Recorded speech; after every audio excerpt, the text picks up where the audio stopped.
Hi, welcome to Insta சுவை channel. இன்றைக்கி நம்ம கிராப் மசாலா எப்படி பண்ணலான்னு பார்க்கலாங்க. ரொம்ப ஈஸியாக. ஃபஸ்ட்டு நம்ம மசாலா ரெடி பண்ணிக்கலாம். அதுக்கு 1 ஸ்பூன் மிளகு, 1 ஸ்பூன் சோம்பு, 1 table spoon homemade chilli powder, 1 teaspoon Kashmir chilli powder, கொஞ்சமாக மஞ்சத்தூள், சின்ன வெங்காயம் ஒரு 5லேருந்து 8, இஞ்சி கொஞ்சம், பூண்டு கொஞ்சம், கொஞ்சமாக தக்காளி.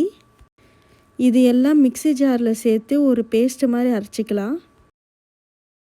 ஒரு மண் சட்டியில் ஒரு 4 டேபிள் ஸ்பூன் கடலெண்ணெய் சேர்த்துக்கிறேன்.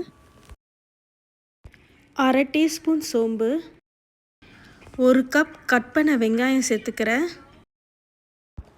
கொஞ்சமாக கருவேப்பிலை. வெங்காயம் நல்லா வதங்கினதுக்கப்புறம் நான் 3/4 கப் கட் பண்ண தக்காளி சேர்த்துக்கிறேன். அதுக்கப்புறம் மிக்சியில் அரைச்சி வச்ச பேஸ்ட்டு இதில் சேர்த்துக்கிறேன். 3 பச்சை மிளகா. நம்ம அரைச்சி வச்ச மசாலாலேருந்து பச்சை வாசனை போனதுக்கப்புறம் நம்ம நண்டு சேர்த்துக்கலாம்.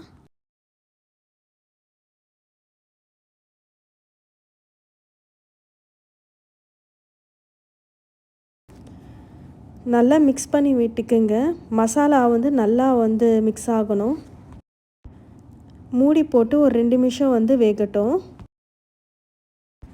2 கப் அளவு நான் தண்ணி சேர்த்துக்கிறேன்.